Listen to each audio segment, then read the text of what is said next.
दोस्तों आज हमारा प्यारा भारत दुनिया की 5वीं सबसे बड़ी इकोनॉमी बन चुका है। आने वाले वक्त में अगर सब ठीक रहा तो जल्द ही दुनिया की तीसरी सबसे बड़ी इकोनॉमी बनने का हमारा सपना 2030 तक पूरा हो जाएगा। फ्यूचर में देश की इकोनॉमिक ग्रोथ के पीछे दो मेजर फैक्टर्स रहने वाले हैं। Number 1 shifting of supply chains और नंबर 2 रेजिलियंस। लेकिन सवाल है आखिर ये शिफ्टिंग ऑफ सप्लाई चेन और रेजिलियंस होता क्या है। दोस्तों पोस्ट कोविड एरा में आज हमारा देश आपदा को अवसर में बदलने की कोशिश कर रहा है। इस एफर्ट में बहुत सी pre COVID era China based industries को अब इंडिया में रिलोकेट किया जा रहा है। इसे शिफ्टिंग ऑफ सप्लाई चेन्स कहा जाता है। दोस्तों कोविड पैंडेमिक एक ग्लोबल डिजास्टर के साथ साथ एक वेकअप कॉल की तरह भी था। एक ऐसा वेकअप कॉल जो हमें चीख चीख कर ये कह रहा था कि इंटरकनेक्टेड और इंटरडिपेंडेंट सप्लाई चेन के इस ग्लोबलाइज्ड एरा में दुनिया के एक किसी कोने में लगी छोटी सी चिंगारी कितना विध्वंस और विकराल रूप ले सकती है। हो सकता है कि आने वाले समय में कोविड से भी बड़े डिजास्टर्स हमें देखने को मिले। इसलिए जरूरी है कि हम किसी भी क्रिटिकल प्रोडक्ट की सप्लाई के लिए इंटरनेशनल वैल्यू चेन्स पर डिपेंडेंट ना रहें। ऐसा करने से हमारी इकोनॉमी रेजिलिएंट यानी शॉक प्रूफ बन सकेगी। इसी बात को मद्देनजर रखते हुए हमारी सरकार द्वारा किए गए एफर्ट के अर्ली रिजल्ट्स हमें देखने को मिल रहे हैं। इंडिया में सेमीकंडक्टर और डिफेंस मैन्युफैक्चरिंग तेजी से पिकअप हो रही है। रिसेंटली एप्पल ने अपने आईफोन्स, एयरपॉड्स और बीट्स एयरफोन्स का प्रोडक्शन इंडिया में शिफ्ट करना शुरू कर दिया है।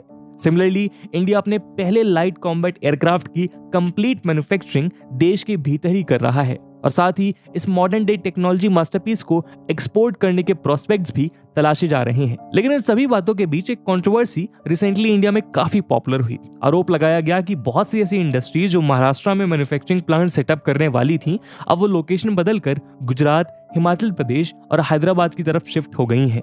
महाराष्ट्र के रिसेंट पॉलिटिकल उथल पुथल के बीच इस मामले ने काफी तूल पकड़ लिया और बात नई दिल्ली तक पहुंच गई। यहां तक कि यूनियन मिनिस्टर नितिन गडकरी का नाम भी इस कंट्रोवर्सी में आ गया।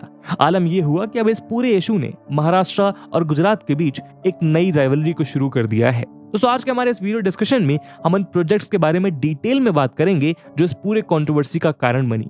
साथ ही हम ये भी डिस्कस करेंगे कि कौन से वो कारण हैं जिनकी वजह से ये प्रोजेक्ट्स महाराष्ट्र से गुजरात शिफ्ट। आइए सबसे पहले जानते हैं कि आखिर ये सारा विवाद किस बारे में है और इन विवादित प्रोजेक्ट्स की क्या इंपॉर्टेंस है। दरअसल हुआ यूं कि पिछले कुछ महीनों में 4 बड़े अपकमिंग प्रोजेक्ट्स जिन्हें प्रोजेक्ट डेवलपर्स द्वारा महाराष्ट्र में सेटअप किया जाना था वो अब दूसरे स्टेट्स में शिफ्ट कर दिए गए हैं। ये स्टेट्स हैं गुजरात, तेलंगाना और हिमाचल प्रदेश। अब इसे आप महज संजोग कहिए या फिर साजिश। इन प्रोजेक्ट्स को जिन 3 राज्यों में शिफ्ट किया गया है उनमें से 2 स्टेट्स में चुनाव होने वाले हैं। इन प्रोजेक्ट्स में मल्टी करोड़ इन्वेस्टमेंट होने के कारण स्टेक्स बहुत हाई हैं। इन 4 चर्चित प्रोजेक्ट्स में से पहला प्रोजेक्ट है टाटा और फ्रेंच एविएशन कंपनी एयरबस का ज्वाइंट प्रोजेक्ट। इसके तहत इंडियन एयरफोर्स के लिए C295 military transport aircraft manufacture किए जाने हैं। ₹22,000 करोड़ की इन्वेस्टमेंट के साथ ये इकोनॉमिक ग्रोथ और एम्प्लॉयमेंट जनरेशन के नजरिए से बहुत बड़ा और सिग्निफिकेंट प्रोजेक्ट है।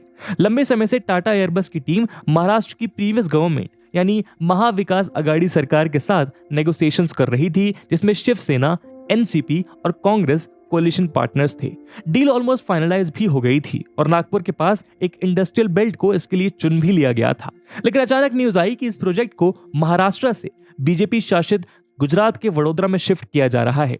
30 अक्टूबर को प्राइम मिनिस्टर नरेंद्र मोदी ने 22,000 करोड़ के इस मेगा प्रोजेक्ट का फाउंडेशन स्टोन वडोदरा में ले किया। जाहिर सी बात है कि ये प्रोजेक्ट पूरे देश के लिए और स्पेशली स्टेट के लिए एक सोर्स ऑफ प्राइड की तरह है, क्योंकि ऐसा पहली बार होगा जब एक मिलिट्री प्लेन इंडिया में किसी प्राइवेट कंपनी के द्वारा मैन्युफैक्चर किया जाएगा। लेकिन एंड मूवमेंट पर इस प्रोजेक्ट के महाराष्ट्र से निकल जाने के कारण ये एक बड़ी कंट्रोवर्सी में कन्वर्ट हो गया। दोस्तों दूसरा प्रोजेक्ट है फ्रांस बेस्ड कंपनी सैफरन का। टाटा एयरबस प्रोजेक्ट के लॉस के कुछ ही दिन बाद अक्टूबर 31 को न्यूज आई कि French commercial aircraft engines manufacturer saffron ने अपना एक अपकमिंग प्रोजेक्ट को नागपुर से हैदराबाद शिफ्ट करने का डिसीजन ले लिया है। इसके बाद तीसरा प्रोजेक्ट है इंडियन कॉन्ग्लोमरेट वेदांता और Taiwanese world's number 1 chip manufacturing company Foxconn का सेमीकंडक्टर प्लांट सेटअप करने का ज्वाइंट प्रोजेक्ट। वेदांता और फॉक्सकॉन ने गुजरात गवर्नमेंट के साथ मिड सितंबर में एक मेमोरेंडम ऑफ अंडरस्टैंडिंग साइन किया, जिसके तहत एक semiconductor and display fabrication unit setup किया जाना है। इस प्रोजेक्ट के लिए भी महाराष्ट्र की पुरानी कोalition गवर्नमेंट पुणे के पास सिचुएटेड तलेगांव एरिया में इस प्रोजेक्ट को सेटअप करने के लिए डिस्कशन प्रोसेस में थी। लेकिन सेंटर से एक लास्ट मिनट नच की वजह से इस प्रोजेक्ट को भी गुजरात में शिफ्ट कर दिया गया।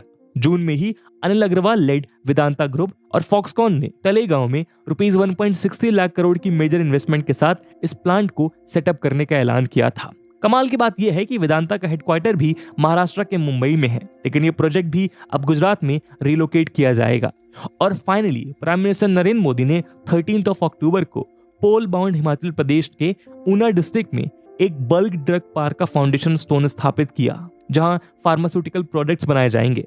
ऐसा करने से इंपोर्टेड फार्मास्यूटिकल रॉ मटेरियल्स, जिन्हें एक्टिव फार्मास्यूटिकल इंग्रेडिएंट्स यानी एपीआई भी कहा जाता है, रिप्लेस किए जा सकेंगे और इन्हें इंडिया में ही बनाया जा सकेगा। इस प्रोजेक्ट में रुपीस 1900 करोड़ से ज्यादा की इन्वेस्टमेंट की जाएगी, लेकिन इसके साथ ही नियर फ्यूचर में ये उम्मीद है कि ये प्रोजेक्ट रुपीस 10,000 करोड़ से ज्यादा की एडिशनल इन्वेस्टमेंट्स अट्रैक्ट करेगा और 20,000 लोगों को रोजगार भी देगा। इसके अलावा गुजरात और आंध्र प्रदेश में भी बल्क ड्रग पार्क्स बनाए जा रहे हैं। महाराष्ट्र के हाथ से लगातार 4 प्रोजेक्ट्स निकलने पर पॉलिटिकल तूफान शुरू हो गया और आरोप प्रत्यारोप लगने लगे। चलिए अब जानते हैं कि इन प्रोजेक्ट से रिलेटेड कंट्रोवर्सी क्या है और इन प्रोजेक्ट के रिलोकेशन को लेकर अलग अलग पार्टीज का क्या कहना है। शिवसेना के आदित्य ठाकरे ने क्लेम किया कि टाटा एयरबस के ऑफिशियल्स ने उन्हें इन्फॉर्म किया है कि उन्हें एयरक्राफ्ट मैन्युफैक्चरिंग प्लांट वहीं सेटअप करना पड़ेगा जहां सेंटर उन्हें बोले। ठाकरे के अनुसार सेंट्रल गवर्नमेंट ने ऑन पर्पस टाटा एयरबस का प्रोजेक्ट गुजरात शिफ्ट करवाया। ठाकरे ने यह दावा भी किया कि वेदांता फॉक्सकॉन और उनकी सरकार के बीच बहुत सी मीटिंग्स हुई थी और फॉक्सकॉन के ऑफिशियल्स ने पुणे के पास तलेगांव की विजिट भी की थी, जहां इनिशियली प्लांट सेटअप होने वाला था। सब कुछ स्मूथली चलने के बावजूद अचानक ये प्रोजेक्ट भी महाराष्ट्र के हाथ से निकल गया।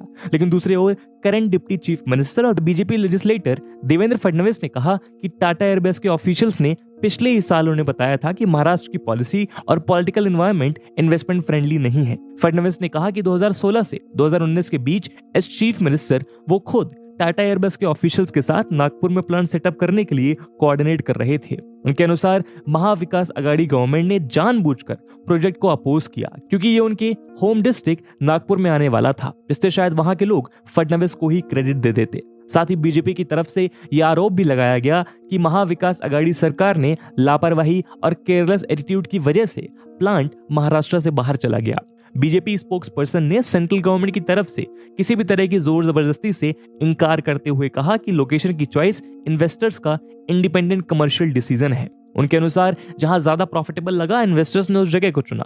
इस क्लेम को सपोर्ट करने के लिए ये बात भी सामने आई कि union transport minister Shri Nitin Gadkari ने सेंटर में होते हुए खुद कंपनी को खत लिखा, जिसमें प्रोजेक्ट को नागपुर में ही रखने की अपील की गई। तीसरी ओर महाराष्ट्र कांग्रेस ने आरोप लगाते हुए कहा कि वेदांता फॉक्सकॉन प्रोजेक्ट को गुजरात शिफ्ट करने के पीछे सेंट्रल गवर्नमेंट का प्रेशर है, क्योंकि महाविकास अघाड़ी सरकार के बेटर पैकेज के बावजूद कंपनी ने गुजरात जाने का फैसला लिया। इसके पीछे के खतरे को हाईलाइट करने के लिए कांग्रेस ने कुछ एग्जांपल्स का सहारा लिया।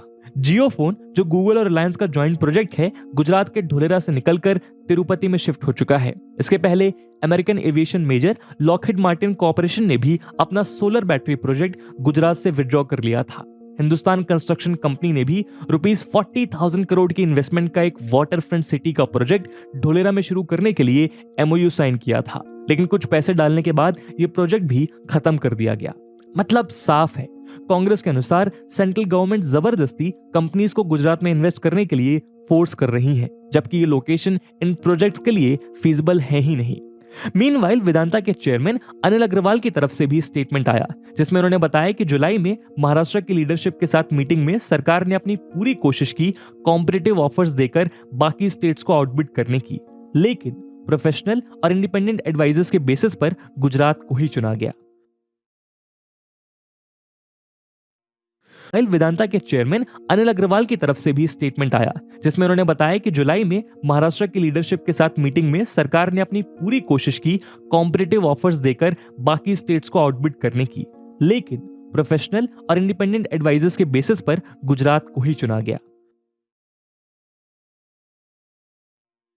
तो दोस्तों, क्या महाराष्ट्र की तरफ से इतना स्ट्रॉन्ग ऑपरेशन जस्टिफाइड है? क्या महाराष्ट्र इन प्रोजेक्ट्स को डिजर्व करता है, या फिर गुजरात के पास कुछ डिस्टिंक्ट एडवांटेजेस हैं? आइए इस पहलू पर एक नजर डालते हैं कि आखिर गुजरात और महाराष्ट्र में कौन सा राज्य इन प्रोजेक्ट्स को ट्रूली डिजर्व करता है।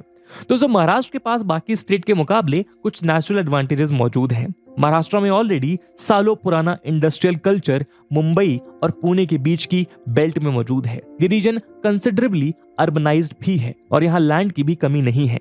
मुंबई की इंडस्ट्रियल हिस्ट्री बहुत पुरानी है और वहीं ब्रिटिश सरकार के दर्जनों cotton mills first world war के दौरान इकोनॉमी को सपोर्ट करने के लिए सेटअप किए गए थे। रेलवेज और पोर्ट्स के डेवलपमेंट के साथ मुंबई देश के बड़े इंडस्ट्रियल हब्स में गिना जाता है। यही वजह है कि आज भी देश की फाइनेंशियल कैपिटल मुंबई को ही कंसीडर किया जाता है।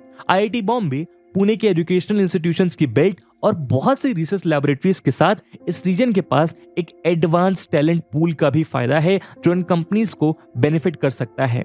साथ ही प्रॉस्परस और अर्बनाइज्ड होने के कारण इस रीजन में एवरेज इनकम लेवल्स हाई हैं और कमोडिटीज और सर्विसेज के लिए एक ल्यूक्रेटिव मार्केट एग्जिस्ट करता है।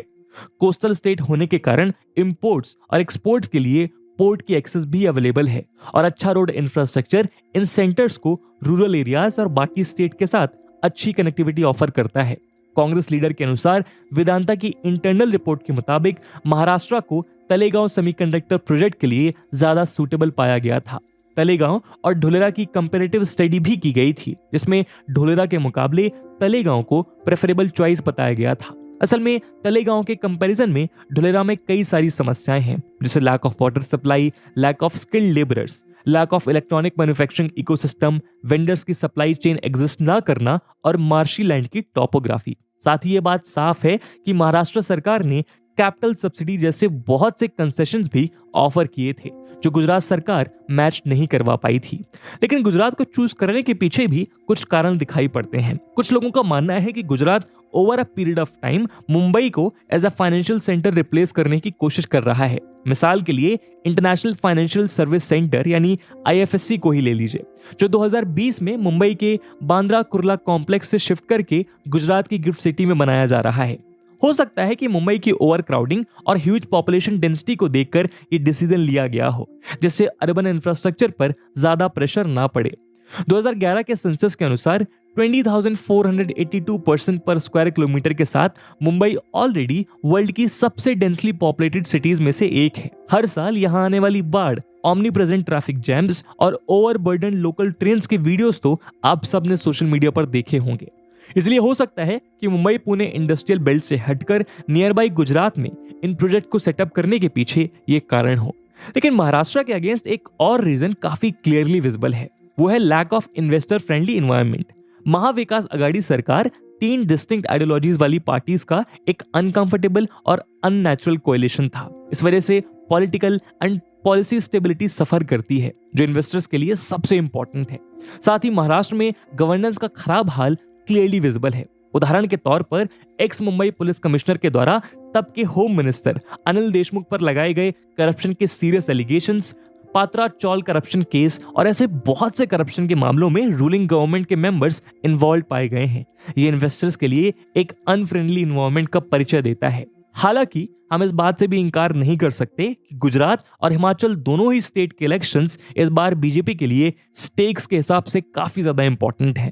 गुजरात 25 साल से ज्यादा समय से बीजेपी का स्ट्रॉन्ग होल्ड रहा है, लेकिन इस बार आम आदमी पार्टी की एंट्री के साथ कंपटीशन भी इंक्रीज हुआ है और मीडिया रिपोर्ट्स के अनुसार एक एंटी इनकम्बेंसी वेव भी एक्सपेक्टेड है। हिमाचल प्रदेश में जहां करंटली बीजेपी की सरकार है वहां हर बार 5 साल में सरकार बदलने का रिवाज रहा है जिसे बीजेपी तोड़ने की पूरी कोशिश कर रही है।